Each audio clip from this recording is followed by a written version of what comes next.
नमस्कार दोस्तों, आप सभी का बहुत बहुत स्वागत है उमंग जिंदगी में। दोस्तों, आज मैं मुंशी प्रेमचंद जी की एक और बहुत ही अनोखी कहानी लेकर आई हूँ, जिसका शीर्षक है बड़े भाई साहब। दोस्तों, इस कहानी में दो भाइयों का वर्णन किया गया है, जिसमें 5 साल का अंतर है और यही अंतर तजुर्बे का ज्ञान देता है। बड़े भाई साहब जरूर एक ही कक्षा में 2-3 बार फेल हो जाते हैं, लेकिन तजुर्बे में वे अपने छोटे भाई से कहीं आगे हैं और इसका ज्ञान वे उसे हर वक्त दिलाते हैं। दोस्तों, कहानी के अंत में उन्होंने अपने छोटे भाई को बहुत अच्छे तरीके से समझाया है कि हमारे जो बड़े बुजुर्ग होते हैं वे शिक्षा में भले हमारी बराबरी में ना हो, लेकिन तजुर्बे में वे हमसे हमेशा आगे रहेंगे और हमें उनके तजुर्बे को हमेशा ध्यान में रखना चाहिए। उम्मीद करती हूँ जब आप ये कहानी पूरी सुनेंगे तो आपको ये एक नया अनुभव देगी और बेहद पसंद आएगी। कहानी अगर पसंद आए तो दोस्तों के साथ शेयर करिए और चैनल को सब्सक्राइब कर लीजिएगा। तो चलिए जल्दी से इस कहानी की शुरुआत करते हैं। मेरे भाई साहब मुझसे 5 साल बड़े थे, लेकिन केवल 3 दर्जे आगे। उन्होंने भी उसी उम्र में पढ़ना शुरू किया था जब मैंने शुरू किया था, लेकिन तालीम जैसे महत्व के मामले में वे जल्दबाजी से काम लेना पसंद न करते। इस भावना की बुनियाद खूब मजबूत डालना चाहते थे, जिस पर आलीशान महल बन सके। 1 साल का काम तो 2 साल में करते, कभी कभी 3 साल भी लग जाते। बुनियाद ही पुख्ता न हो तो मकान कैसा पायदार बने। मैं छोटा था, वह बड़े थे। मेरी उम्र 9 साल की थी, वह 14 साल के थे। उन्हें मेरी तंबी और निगरानी का पूरा जन्मसिद्ध अधिकार था और मेरी शालीनता इसी में थी कि उनके हुक्म को कानून समझूं। वह स्वभाव से बड़े अध्ययनशील थे, हरदम किताब खोले बैठे रहते और शायद दिमाग को आराम देने के लिए कभी कॉपी पर कभी किताब के हाशियों पर चिड़ियों, कुत्तों, बिल्लियों की तस्वीर बनाया करते। कभी कभी एक ही नाम या शब्द या वाक्य 10-20 बार लिख डालते। कभी एक शेर को बार बार सुंदर अक्षर में नकल करते।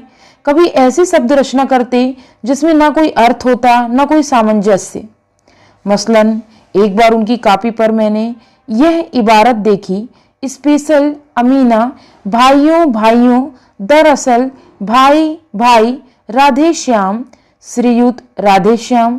1 घंटे तक इसके बाद एक आदमी का चेहरा बना हुआ था। मैंने चेष्टा की कि इस पहेली का कोई अर्थ निकालूं, लेकिन असफल रहा और उनसे पूछने का साहस न हुआ। वह 9वीं जमात में थे, मैं 5वीं में। उनकी रचनाओं को समझना मेरे लिए छोटा मुंह बड़ी बात। मेरा जी पढ़ने में बिल्कुल न लगता। 1 घंटा भी किताब लेकर बैठना पहाड़ था। मौका पाते ही हॉस्टल से निकलकर मैदान में आ जाता और कभी कंकरियां उछालता, कभी कागज की तितलियां उड़ाता और कहीं कोई साथी मिल गया तो पूछना ही क्या। कभी 4 दीवारी पर चढ़कर नीचे कूद रहे, कभी फाटक पर सवार उसे आगे पीछे चलाते हुए मोटर कार का आनंद उठा रहे। लेकिन कमरे में आते ही भाई साहब का रौद्र रूप देखकर प्राण सूख जाते। उनका पहला सवाल होता था, कहाँ थे? हमेशा यही सवाल इसी ध्वनि से पूछा जाता था और इसका जवाब मेरे पास केवल मौन था। न जाने मुंह से यह बात क्यों न निकलती कि जरा बाहर खेल रहा था। मेरा मौन कह देता था कि मुझे अपना अपराध स्वीकार है। उनका पहला सवाल होता, कहाँ थे? हमेशा यही सवाल इसी ध्वनि में पूछा जाता और इसका जवाब मेरे पास केवल मौन था। न जाने मुंह से यह बात क्यों न निकलती कि जरा बाहर खेल रहा था। मेरा मौन कह देता था कि मुझे अपना अपराध स्वीकार है और भाई साहब के लिए इसके सिवा और कोई इलाज न था कि स्नेह और रोज से मिले हुए शब्द में मेरा सत्कार करें। इस तरह अंग्रेजी पढ़ोगे तो जिंदगी भर पढ़ते रहोगे और एक हर्फ ना आएगा। अंग्रेजी पढ़ना कोई हंसी खेल नहीं है कि जो चाहे पढ़ ले। नहीं, ऐरा गैरा नत्थु खैरा सभी अंग्रेजी के विद्वान हो जाते। यहाँ रात दिन आंखें फोड़नी पड़ती है और खून जलाना पड़ता है, तब कहीं यह विधा आती है। और आती क्या, हाँ कहने को आ जाती है, बड़े बड़े विद्वान भी शुद्ध अंग्रेजी नहीं लिख सकते, बोलना तो दूर रहा। और मैं कहता हूँ, तुम कितने घोंगा हो कि मुझे देखकर भी सबक नहीं लेते। मैं कितना मेहनत करता हूँ, तुम अपनी आंखों से देखते हो। अगर नहीं देखते जो यह तुम्हारी आंखों का कसूर है, तुम्हारी बुद्धि का कसूर है। इतने मेले तमाशे होते हैं, मुझे तुमने कभी देखने जाते हुए देखा? रोज ही क्रिकेट और हॉकी मैच होते हैं, मैं पास नहीं फटकता, हमेशा पढ़ता हूँ। उस पर भी एक दर्जे में 2-2, 3-3 साल पढ़ा रहता हूँ। फिर तुम कैसे आशा करते हो कि तुम यूं खेल कूद में वक्त गंवाकर पास हो जाओगे? मुझे तो 2 ही 3 साल लगते हैं, तुम उम्र भर इसी दर्जे में पड़े सड़ते रहोगे। अगर तुम्हें इस तरह उम्र गंवानी है तो बेहतर है घर चले आओ और मजे से गुल्ली डंडा खेलो। दादा की गाढ़ी कमाई के रुपए क्यों बर्बाद करते हो? मैं यह लताड़ सुनकर आंसू बहाने लगता। जवाब ही क्या था, अपराध तो मैंने किया, लताड़ कौन सहे? भाई साहब उपदेश की कला में निपुण थे, ऐसी ऐसी लगती बातें कहते, ऐसे ऐसे सूक्ति बाण चलाते कि मेरे जिगर के टुकड़े हो जाते और हिम्मत छूट जाती। इस तरह जान तोड़कर मेहनत करने की शक्ति मैं अपने में ना पाता था और उस निराशा में जरा देर के लिए मैं सोचने लगता, क्यों ना घर चला जाऊं। जो काम मेरे बूते के बाहर है उसमें हाथ डालकर क्यों अपनी जिंदगी खराब करूं। मुझे अपना मूर्ख रहना मंजूर था, लेकिन उनकी मेहनत, मुझे तो चक्कर आ जाता था। लेकिन घंटे 2 घंटे बाद निराशा के बादल फट जाते और मैं इरादा करता कि आगे से खूब जी लगाकर पढ़ूंगा। चटपट एक टाइम टेबल बना डालता, बिना पहले से नक्शा बनाए, बिना कोई स्कीम तैयार किए काम कैसे शुरू करूं। टाइम टेबल में खेल कूद की मद बिल्कुल उड़ जाती। प्रातःकाल उठना, 6 बजे मुंह हाथ धो नाश्ता कर पढ़ने बैठ जाना। 6 से 8 तक अंग्रेजी, 8 से 9 तक हिसाब, 9 से 9:30 तक इतिहास, फिर भोजन और स्कूल। 3:30 बजे स्कूल से वापस होकर आधा घंटा आराम, 4 से 5 तक भूगोल, 5 से 6 ग्रामर, आधा घंटा हॉस्टल के सामने टहलना, 6:30 से 7 तक अंग्रेजी कॉम्पोजिशन, फिर भोजन करके 8 से 9 तक अनुवाद, 9 से 10 तक हिंदी, 10 से 11 तक विविध विषय, फिर विश्राम। मगर टाइम टेबल बना लेना एक बात है, उस पर अमल करना दूसरी। पहले ही दिन से ही उसकी अवहेलना शुरू हो जाती। मैदान की वह सुखद हरियाली, हवा के वह हल्के हल्के झोंके, फुटबॉल की उछल कूद, कबड्डी के वह दाव घात, वॉलीबॉल की वह तेजी और फुर्ती मुझे अज्ञात और अनिवार्य रूप से खींच ले आती और वहां जाते ही मैं सब कुछ भूल जाता। वहां जाने वाला टाइम टेबल, वह आंखें फोड़ पुस्तक किसी की याद न रहती और फिर भाई साहब को नसीहत और फजीहत का अवसर मिल जाता। मैं उनके साय से भागता, उनकी आंखों से दूर रहने की चेष्टा करता। कमरे में इस तरह दबे पांव आता कि उन्हें खबर ना हो। उनकी नजर मेरी ओर उठी और मेरे प्राण निकले। हमेशा सिर पर एक नंगी तलवार सी लटकती, फिर भी जैसे मौत और विपत्ति के बीच में भी आदमी मोह और माया के बंधन में जकड़ा रहता है। मैं फटकार और घुड़कियां खाकर भी खेल कूद का तिरस्कार न कर सकता। सालाना इम्तिहान हुआ, भाई साहब फेल हो गए, मैं पास हो गया और दर्जे में प्रथम आया। मेरे और उनके बीच केवल 2 साल का अंतर रह गया। जी में आया भाई साहब को आड़े हाथ लूं। आपकी वह घोर तपस्या कहाँ गई? मुझे देखिए, मजे से खेलता भी रहा और दर्जे में अव्वल, लेकिन वह इतने दुखी और उदास थे कि मुझे उनकी दिल्ली हमदर्दी हुई और उनके घाव पर नमक छिड़कने का विचार ही लज्जास्पद जान पड़ा। हाँ, अब मुझे अपने ऊपर कुछ अभिमान हुआ और आत्मसम्मान भी बढ़ा। भाई साहब का वह रोब मुझ पर न रहा। आजादी से खेल कूद में शरीक होने लगा। दिल मजबूत था। अगर उन्होंने फिर मेरी फजीहत की तो साफ कह दूंगा, आपने अपना खून जलाकर कौन सा तीर मार लिया। मैं तो खेलते कूदते दर्जे में अव्वल हो गया। जवान से यह हेकड़ी जताने का साहस न होने पर भी मेरे रंग ढंग से साफ जाहिर होता था कि भाई साहब का वह आतंक अब मुझ पर नहीं। भाई साहब ने इसे भांप लिया। उनकी सहज बुद्धि बड़ी तीव्र थी और एक दिन जब मैं भोर का सारा समय गुल्ली डंडे की भेंट करके ठीक भोजन के समय लौटा तो भाई साहब ने मानो तलवार खींच ली और मुझ पर टूट पड़े। देखता हूं इस साल पास हो गए और दर्जे में अव्वल आ गए तो तुम्हें दिमाग हो गया। मगर भाईजान, घमंड तो बड़े बड़ों का नहीं रहा, तुम्हारी क्या हस्ती। इतिहास में रावण का हाल तो पढ़ा ही होगा। उसके चरित्र में तुमने कौन सा उपदेश लिया या यूं ही पढ़ गए? महज इम्तिहान पास कर लेना कोई चीज नहीं, असल चीज है बुद्धि का विकास।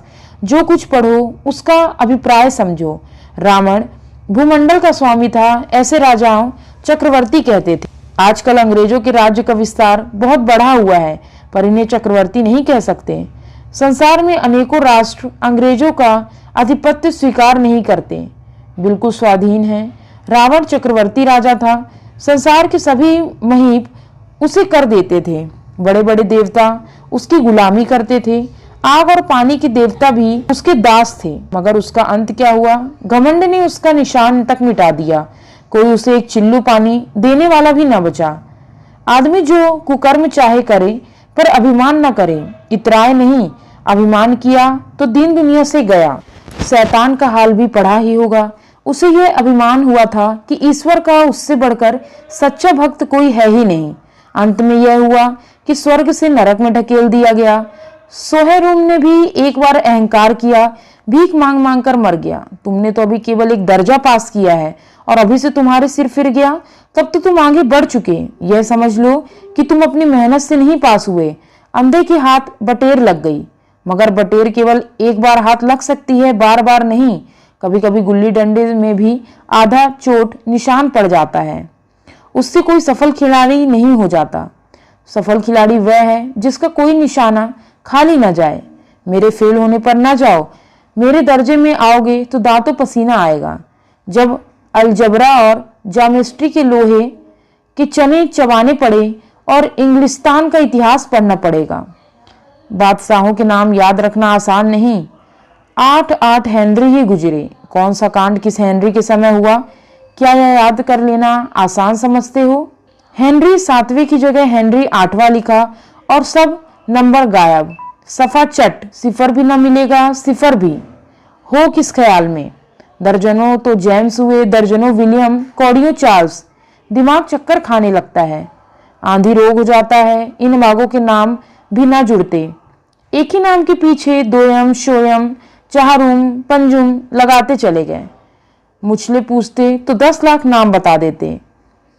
और ज्योमेट्री तो बस खुदा की पनाह। अबज की जगह अजब में क्या फर्क है? और व्यर्थ की बात के लिए क्यों छात्रों का खून करते हो? दाल भात रोटी खाई या भात दाल रोटी खाई, इसमें क्या रखा है? मगर इन परीक्षकों को क्या परवाह है? वह तो वही देखते हैं जो पुस्तक में लिखा है। चाहते हैं कि लड़के अक्षर अक्षर रट लें, और इसी रंटत का नाम शिक्षा रख छोड़ा है। और आखिर इन बेसिर पैर की बातों के पढ़ने से क्या फायदा? इस रेखा पर वह लंब गिरा दो तो आधार लंब से दुगना हो। पूछिए इससे प्रयोजन दुगना नहीं चौगुना हो जाए, यह आधा ही रहे मेरी बला से। लेकिन परीक्षा में पास होना है तो यह सब खुराफात याद करनी पड़ेगी। कह दिया समय की पाबंदी पर एक निबंध लिखो तो 4 पन्नों से कम नहीं। अब आप कापी सामने खोले, कलम हाथ में लिए, उसके नाम को रोइए। कौन नहीं जानता कि समय की पाबंदी बहुत अच्छी बात है। इसमें आदमी के जीवन में संयम आ जाता है, दूसरों का उस पर स्नेह होने लगता है और उसके कारोबार में उन्नति होती है। लेकिन इस जरा सी बात पर 4 पन्ने कैसे लिखें? जो बात एक वाक्य में कही जा सके उसे 4 पन्ने में लिखने की जरूरत मैं तो इतने हिमाकत समझता हूँ। यह तो समय की किफायत नहीं बल्कि उसका दुरुपयोग है कि व्यर्थ में किसी बात को ठोस कहूँ। हम चाहते हैं आदमी को जो कुछ कहना हो चटपट कहे और अपनी राह ले, मगर नहीं, आपको 4 पन्ने रंगने पड़ेंगे चाहे जैसे लिखें, और पन्ने भी पूरे फुल स्केप आकार के। यह छात्रों पर अत्याचार नहीं तो और क्या है? अनर्थ तो यह कहा जाता है कि संक्षेप में लिखो। समय की पाबंदी पर संक्षेप में एक निबंध लिखो जो 4 पन्नों से कम ना हो। ठीक, संक्षेप में 4 पन्ने हुए नहीं, शायद 100-200 पन्ने लिखवाते। तेज भी दौड़िए और धीरे धीरे भी। उल्टी बात या नहीं, बालक भी इतनी सी बात समझ सकता है, लेकिन इन अध्यापकों को इतनी तमीज भी नहीं। उस पर दावा है कि हम अध्यापक हैं। मेरे दर्जे में आओगे लाला तो ये सारे पापड़ बेलने पड़ेंगे और तब आटे दाल का भाव मालूम होगा। इस दर्जे में अव्वल आ गए हो तो जमीन पर पाँव नहीं रखते। इसलिए मेरा कहना मानिए, लाख फेल हो गया हूँ लेकिन तुमसे बड़ा हूँ। संसार का मुझे तुमसे ज्यादा अनुभव है। जो कुछ कहता हूँ उसे गिरह बांधिए, नहीं तो पछताएंगे। स्कूल का समय निकट था, नहीं ईश्वर जाने यह उपदेश माला कब समाप्त होती। भोजन आज मुझे निस्वास सा लगा। जब पास होने पर यह तिरस्कार हो रहा है तो फेल होने पर तो शायद प्राण ही ले लिए जाएं। भाई साहब ने अपने दर्जे की पढ़ाई का जो भयंकर चित्र खींचा उसने मुझे भयभीत कर दिया। कैसे स्कूल छोड़कर घर नहीं भागा, यही ताज्जुब है। लेकिन इतने तिरस्कार पर भी पुस्तकों में मेरी अरुचि ज्यों की त्यों बनी रही। खेलकूद का कोई अवसर हाथ से न जाने देता। पढ़ता भी था मगर बहुत कम, बस इतना कि रोज का टास्क पूरा हो जाए और दर्जे में जलील न होना पड़े। अपने ऊपर जो विश्वास पैदा हुआ था वह फिर लुप्त हो गया और फिर चोरों का सा जीवन काटने लगा। फिर सालाना इम्तिहान हुआ और कुछ ऐसा संयोग कि मैं फिर पास हुआ और भाई साहब फिर फेल हो गए। मैंने बहुत मेहनत ना की पर न जाने कैसे दर्जे में अव्वल आ गया। मुझे खुद अचरज हुआ।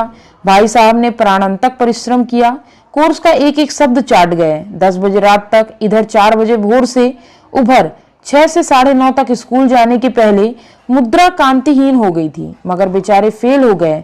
मुझे उन पर दया आती थी। नतीजा सुनाया गया तो वह रो पड़े और मैं भी रोने लगा। अपने पास होने वाली खुशी आधी हो गई। मैं भी फेल हो गया होता तो भाई साहब को इतना दुख ना होता, लेकिन विधि की बात कौन टाले। मेरे और भाई साहब के बीच अब केवल 1 दर्जे का अंतर रह गया। मेरे मन में एक कुटिल भावना उदय हुई कि कहीं भाई साहब 1 साल और फेल हो जाएं तो मैं उनके बराबर हो जाऊं, फिर वह किस आधार पर मेरी फजीहत कर सकेंगे। लेकिन मैंने इस कमीने विचार को दिल से बलपूर्वक निकाल डाला। आखिर वह मुझे मेरे हित के बारे में ही डांटते हैं। मुझे उस वक्त अप्रिय लगता है अवश्य, मगर यह शायद उनके उपदेशों का ही असर है कि मैं दनादन पास हो जाता हूँ और इतने अच्छे नंबरों से। अब भाई साहब बहुत कुछ नम्र पड़ गए थे। कई बार मुझे डांटने का अवसर पाकर भी उन्होंने धीरज से काम लिया। शायद अब वह खुद समझने लगे कि मुझे डांटने का अधिकार उन्हें नहीं रहा, और रहा तो बहुत कम। मेरी स्वच्छंदता भी बढ़ी। मैं उनकी सहिष्णुता का अनुचित लाभ उठाने लगा। मुझे कुछ ऐसी धारणा हुई कि मैं तो पास ही हो जाऊंगा, पढ़ूं या ना पढ़ूं, मेरी तकदीर बलवान है। इसलिए भाई साहब के डर से जो थोड़ा बहुत पढ़ लिया करता था वह भी बंद हुआ। मुझे कनकौए उड़ान का नया शौक पैदा हो गया और अब सारा समय पतंगबाजी की भेंट होता। फिर भी मैं भाई साहब का अदब करता और उनकी नजर बचाकर कनकौए उड़ाता। मांझा देना, कन्ने बांधना, पतंग टूर्नामेंट की तैयारी आदि समस्याएं अब गुप्त रूप में हल की जाती। भाई साहब को यह संदेह न करने देना चाहता कि उनका सम्मान और लिहाज मेरी नजरों से कम हो गया है। एक दिन संध्या समय हॉस्टल से दूर मैं एक कनकौआ लूटने बेतहासा दौड़ा जा रहा। आंखों के आसमान की ओर थी और मन उस पर आकाशगामी पथिक की ओर, जो मंद गति से झूमता पतन की ओर चल रहा था। मानो कोई आत्मा स्वर्ग से निकलकर विरक्त मन से नए संस्कार ग्रहण करने जा रही है। बालकों की पूरी एक सेना लग गई और झाड़दार बांस लिए उसका स्वागत करने दौड़ी। किसी को अपने आगे पीछे की खबर न थी। सभी मानो उस पतंगे के साथ आकाश में उड़ रहे थे, जहां सब कुछ समतल है, न मोटर कारें हैं, न ट्राम, न गाड़ियां। सहसा भाई साहब से मेरी मुठभेड़ हो गई, जो शायद बाजार से लौट रहे थे। उन्होंने वहीं मेरा हाथ पकड़ लिया और उग्र भाव से बोले, इन बाजारी लड़कों के साथ धेले के कनकौए के लिए दौड़ते तुम्हें शर्म नहीं आती? तुम्हें इसका कुछ लिहाज नहीं कि अब नीची जमात में नहीं हो बल्कि 8वीं जमात में आ गए और मुझसे केवल 1 दर्जा ही नीचे हो। आखिर आदमी को कुछ तो अपनी पोजीशन का ख्याल करना चाहिए। एक जमाना था कि लोग 8वां दर्जा पास करके नायब तहसीलदार हो जाते। मैं कितने ही मिडिलचियों को जानता हूं जो आज अव्वल दर्जे के डिप्टी मजिस्ट्रेट या सुपरिटेंडेंट हैं।